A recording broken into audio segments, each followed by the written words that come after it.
Let's take just a moment to discuss how to install a SolaDeck junction box. This is a wire management transition point that takes your strings from your PV array and then transitions them so that they can easily run through conduit in your building and connect to your DC disconnect. I'm Jay Warmke with Blue Rock Station, and let's get started. Now we're going to go ahead and install this SolaDeck.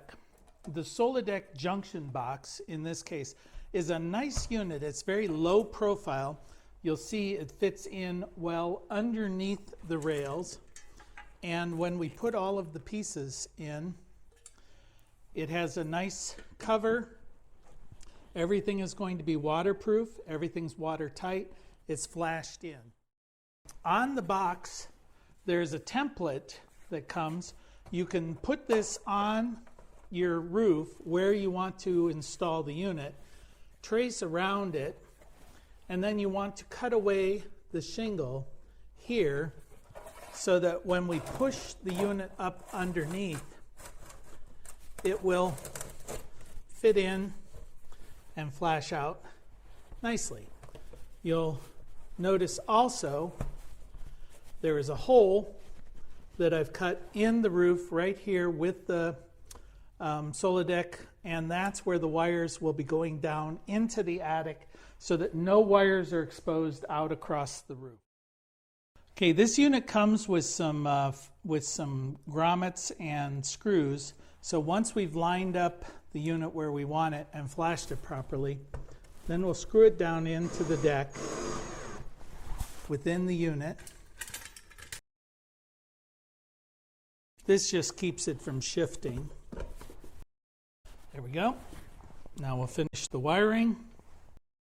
I'm going to bring these in through these boxes. Now, one of the difficulties about this system is the base where you're going to be feeding the wires in do not come with knockouts or pre-drilled.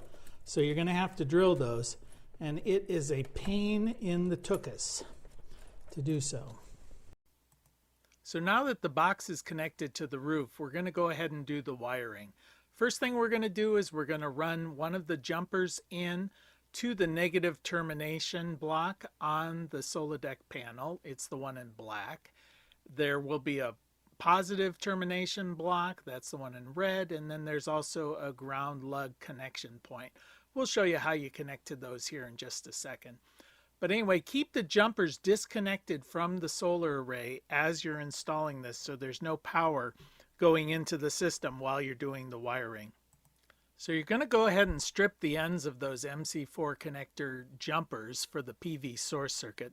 The black wire will be connecting to the negative terminal block, the red wire connecting in with the positive terminal block, and then in a second we'll show you how you run the bare copper wire from the rail to the ground lug in that system. You're going to want to clamp these conductors down to the base of the SolaDeck unit using conduit clamp connectors. Those will be threaded into the holes that you pre-drilled into the SolaDeck unit. Feed those in, terminate the PV source wires. Then the wires coming up from the PV output circuit, these are the wires that go in through the hole in the attic, going through conduit down to the DC disconnect. That PV output circuit will then be connected to the terminating blocks, the negative to the negative, the positive to the positive, the ground, the equipment ground conductor to the grounding lug. And then the wiring here is pretty much finished. Now this is a DC setup. There are AC systems if you're using microinverters, and there are also connectors for combining the circuits. So just use whichever of the terminating blocks that you require for your installation. Now, as promised, we're going to show you how you connect the ground conductor from the rail system to the SolaDeck junction box or combiner box. Now, the first thing we're going to need to do is attach the ground lug to the end of the rail. Oftentimes, systems require that you bond both rails together. Sometimes they only require that you connect to one rail.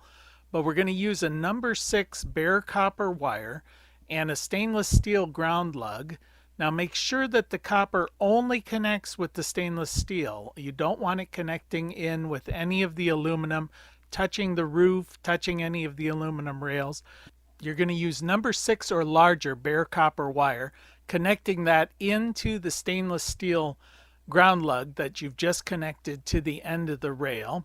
Tighten that thing down. Then as you begin to feed that bare copper wire along the roof, make sure it doesn't touch any of the other metal bits that are up there. If it does, you're going to get some galvanic action, and that's going to cause the metal to disintegrate or deteriorate over time.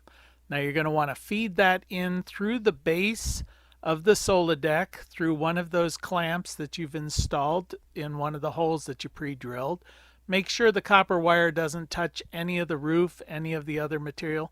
It's pretty firm, so you can manipulate it pretty well. Once you've clamped that down, then bend it in there, hook it into the ground lug, and your wiring of the SolaDeck junction box is complete.